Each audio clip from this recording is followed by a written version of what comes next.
இனியா வந்து dance competition போகிறதுக்காக makeup போடுறதுக்கு எல்லா பொருளையும் சொப்பால் எடுத்து வச்சு அடுக்கிட்டு இருக்காங்க. அதில் ஒவ்வொன்றா எடுத்து போட்டு பார்த்துக்கிட்டு இருக்காங்க. அதை பார்த்து செல்வி இருந்துட்டு இனியா என்னக்கா பண்ணிக்கிட்டு இருக்கா அப்படின்னு சொல்லிட்டு பாக்கியா கிட்ட கேட்குறாங்க. உடனே பாக்கியா வந்து இனியா வந்து டான்ஸ்க்காக எப்படியெல்லாம் மேக்கப் போடலாம் அப்படின்னு சொல்லிட்டு ப்ராக்டிஸ் பண்ணிக்கிட்டு இருக்கா அப்படின்னு சொல்லிக்கிட்டு இருக்காங்க. ஓ, இதில் இவ்வளோ விஷயம்லாம் இருக்குதா அப்படின்னு செல்வி கேட்குறாங்க. ஆமாம், இப்போல்லாம் வந்து எல்லாம் ரொம்ப மாறி போச்சு அப்படின்னு சொல்லிட்டு பாக்கியா சொல்கிறாங்க. கொஞ்ச நேரத்தில் இனியாக்கு வந்து ஃபோன் வருது. இனியா வந்து அந்த ஃபோன் அட்டன் பண்ணிட்டு அப்படியே நடந்து போய் வெளியே நின்று பேசிக்கிட்டு இருக்காங்க. அந்த நேரம் பார்த்து பாக்கியாவும் செல்வியும் கிச்சன்லேருந்து பரனில் இருக்கிற பொருட்கள் எல்லாம் எடுக்கிறதுக்காக அந்த பக்கம் போயிடுறாங்க. அப்போ வந்து மயு வந்து ஹாலுக்கு வராங்க. அப்போ மேக்கப் பொருள் எல்லாம் பார்க்குறாங்க. என்ன இது இவ்வளோ மேக்கப் பொருள் எல்லாம் இருக்குது அப்படின்னு சொல்லிட்டு எடுத்து அதையெல்லாம் பார்த்துக்கிட்டு இருக்காங்க. சில பொருளை எடுத்து அவங்களும் ஆசையாக போட்டு பார்க்குறாங்க. மயு வந்து இந்த மாதிரி பண்ணிக்கிட்டு இருக்கும்போதே வந்து ஃபோன் பேசி முடிச்சுட்டு இனியா வந்து ஹாலுக்குள்ளே வராங்க. வந்தவங்க வந்து மயு வந்து அந்த பொருளெல்லாம் எடுத்து யூஸ் பண்ணி போட்டு பார்த்துட்டு இருக்கிறத பார்த்தோம்னா, அடுத்தவங்க பொருளை இப்படி கேட்காம எடுக்கிறியே, உனக்கு கொஞ்சம் கூட வெக்கமா இல்லையா? இப்படி அடுத்தவங்க பொருளை எடுக்கிறதுக்கு முன்னால் கேட்கணும் அப்படிங்கிற மேனர்ஸ் கூட உனக்கு தெரியாதா அப்படின்னு சொல்லிட்டு ஒருத்தங்க யூஸ் பண்ண பொருளை எப்படி இன்னொருத்தங்க யூஸ் பண்ணுறது அப்படின்னு சொல்லிட்டு திட்டிடுறாங்க பயங்கரமா. மயுக்கு வந்து என்ன சொல்றதுன்னே தெரியல, பேசாமல் அப்படியே அழுகிற மாதிரி நின்றுட்டு இருக்காங்க. உடனே மயு வந்து இல்லக்கா, நான் வந்து சும்மா ட்ரை பண்ணி தான் பார்த்தேன். உடனே இனியா வந்து நான் ட்ரை பண்ணது எது ட்ரை பண்ணாதது எதுன்னு சொல்லி தனித்தனியாக ரெண்டாக பிரித்து வச்சுக்கிட்டு இருந்தேன். நீ எல்லாத்தையும் களைச்சு போட்டு இந்த மாதிரி நாசம் பண்ணி வச்சிருக்க அப்படின்னு சொல்லிட்டு கண்டபடி திட்டுறாங்க. அந்த நேரம் பார்த்து சத்தம் கேட்டு ஈஸ்வரி வெளியே வந்துட்டு என்னாச்சு அப்படின்னு சொல்லி கேட்குறாங்க. இனியா வந்து ஓவர் ஆக்டிங் பண்ணி ஈஸ்வரி கிட்ட இல்லாதது போல அதெல்லாம் சொல்லி கொடுக்குறாங்க. அதை கேட்ட ஈஸ்வரி வந்து மயுவை பார்த்து சின்ன பொண்ணுன்னு கூட இல்லாமல் மக்களை கொஞ்சம் கூட வெக்கமே இல்லையா, அறிவு இருக்கா இல்லையா, மற்றவங்க பொருளை இப்படி தான் கேட்காம எடுத்து யூஸ் பண்ணுவியா அப்படின்னு சொல்லிட்டு கேட்டுட்டு அதோட விடாமல் என்ன பிள்ளையோ உன்னையெல்லாம் உங்கள் அம்மா என்னென்னு வளர்த்தாலோ அப்படின்னு சொல்லிட்டு கண்டபடி பேசுகிறாங்க. இவங்க இப்படி கத்திட்டு இருக்கும்போதே குடும்பத்துக்குள்ள இருக்கிற எல்லாருமே வந்து அங்கே வந்துடுறாங்க.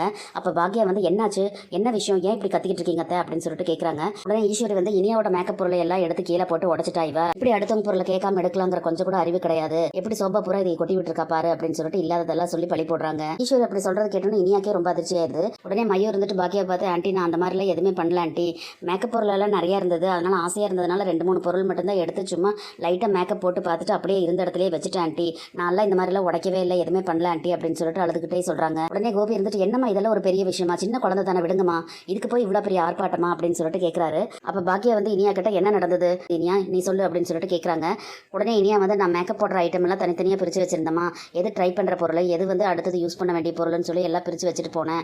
அதுக்குள்ளே ஒரு ஃபோன் வந்ததுன்னு சொல்லி வெளியே போய் பேசிட்டு வரதுக்குள்ளே இந்த மாதிரிலாம் பண்ணி வச்சுட்டா அப்படின்னு சொல்லிட்டு சொல்கிறாங்க. நீ அப்படி சொன்னது கேட்டோன்னே உடனே மயு இருந்துட்டு நான் எதையுமே கலந்தெல்லாம் வைக்கல ஆண்டி, நான் எடுத்த பொருளை எடுத்த இடத்துல வச்சுட்டேன், வேற எதுவுமே நான் செய்யல ஆண்டி அப்படின்னு சொல்லிட்டு சொல்கிறாங்க. உடனே பாக்கியா வந்து இனியாவை பார்த்துட்டு நீ மயுவை திட்டினியா அப்படின்னு சொல்லி கேட்குறாங்க. இல்லைம்மா. உடனே இனியா வந்துட்டு இல்லைம்மா நான் திட்டலாம் கிடையாது, ஒருத்தர் யூஸ் பண்ண பொருளை இன்னொருத்தர் எப்படி யூஸ் பண்ணுறது அப்படின்னு சொல்லி தான் கேட்டேன் அப்படின்னு சொல்லி சொல்கிறாங்க. உடனே பாக்கியாவுக்கு வந்து பயங்கர கோவம் வந்துடுது. இனியா பார்த்து நீ ஜெனியோட மேக்கப் ஐட்டத்தை எதையுமே யூஸ் பண்ணதே இல்லையா அப்படின்னு சொல்லிட்டு கேட்குறாங்க. அதுக்கு இனியா வந்து யூஸ் பண்ணியிருக்கேன் அப்படின்னு சொல்லி சொல்கிறாங்க. அப்போ நீ மட்டும் அடுத்தவங்க பொருளை யூஸ் பண்ணலாம், உன்னோட பொருளை இன்னொருத்தர் யூஸ் பண்ணனா நீ யூஸ் பண்ண மாட்டியா அப்படின்னு சொல்லிட்டு கேட்குறாங்க. ஒரு சின்ன பொண்ணுன்னு கூட பார்க்காம இந்த மாதிரியெல்லாம் நீ நடந்துகிட்டு இருக்க, நீ மயு கிட்ட மன்னிப்பு கேளு அப்படின்னு சொல்லிட்டு இனியா கிட்ட மன்னிப்பு கேட்க சொல்கிறாங்க. இதையெல்லாம் பார்த்துட்டு அங்கே வந்து ராதிகா வந்து மயுவை பார்த்து எந்த ஒரு பொருளையும் யாருக்கிட்டையும் கேட்காம எடுக்கக்கூடாதுன்னு உனக்கு தெரியாதா, உனக்கு ஏதாவது தேவைன்னா என்கிட்ட கேட்க வேண்டியதானா, நானே வாங்கி தருவேன்ல அப்படின்னு சொல்லிட்டு கண்டபடி மயுவை திட்டிடுறாங்க. அதுக்கு பாக்கியா வந்து குழந்தை எதுக்காக இப்படி திட்டுறீங்க ராதிகா, சில பெரியவங்களே வந்து என்ன நடக்குது எது நடக்குன்னு தெரியாம கண்டபடி புரிஞ்சுக்காம நடந்துட்டு இருக்கும்போது பேசிட்டு இருக்கும்போது நீங்க குழந்தை இந்த மாதிரிலாம் திட்டாதீங்க அப்படின்னு சொல்லிட்டு சொல்றாங்க. பாக்கியா அப்படி சொன்னதை கேட்டோன்னு ஈஸ்வரி வந்து நீ என்ன தானே சொல்லிக்கிட்டு இருக்க அப்படின்னு சொல்லிட்டு கண்டபடி பேசி கோவப்படுறாங்க.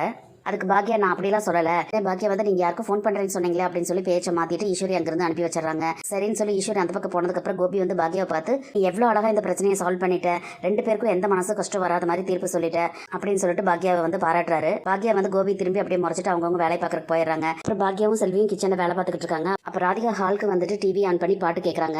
பாட்டு சத்தம் அதிகமாக இருக்கிறதுனால இனியா தான் பாட்டு கேட்டுட்டு இருக்கா அப்படின்னு சொல்லிட்டு நினச்சிட்டு ஈஸ்வரி வந்து வெளியே வந்து பார்க்குறாங்க. அங்கே வந்து பார்த்தோன்னா ராதிகா தான் வந்து டிவி போட்டு பாட்டு கேட்டுட்டு இருக்காங்க அப்படின்னு தெரிஞ்ச உடனே ஈஸ்வரி வந்து பயங்கரமா கோவப்பட்டுட்டு ராதிகா கிட்ட கண்டபடி சண்டை போடுறாங்க. ஈஸ்வரி பேசுனது கேட்டோன்னா ராதிகா வந்து பாட்டு சவுண்டா இருந்தா சத்தத்தை குறைன்னு மட்டும் சொல்லுங்க, வேற எதுவும் உங்க இஷ்டத்துக்கு பேசாதீங்க அப்படின்னு சொல்லிட்டு சவுண்டை மட்டும் குறைக்கிறாங்க. அப்புறம் ஈஸ்வரி வந்து ரூம்குள்ள போய் உட்காந்துக்கிட்டு என் வீட்டுக்குள்ள வந்துட்டு எனக்கே அதிகாரம் பண்றா, இவ இஷ்டத்துக்கு நடந்துட்டு இருக்கிறதுக்கு இது என்ன இவ வீடா அப்படின்னு சொல்லிட்டு கண்டபடி பிரச்சனை பண்ணி மறுபடியும் ஆரம்பிக்கிறாங்க.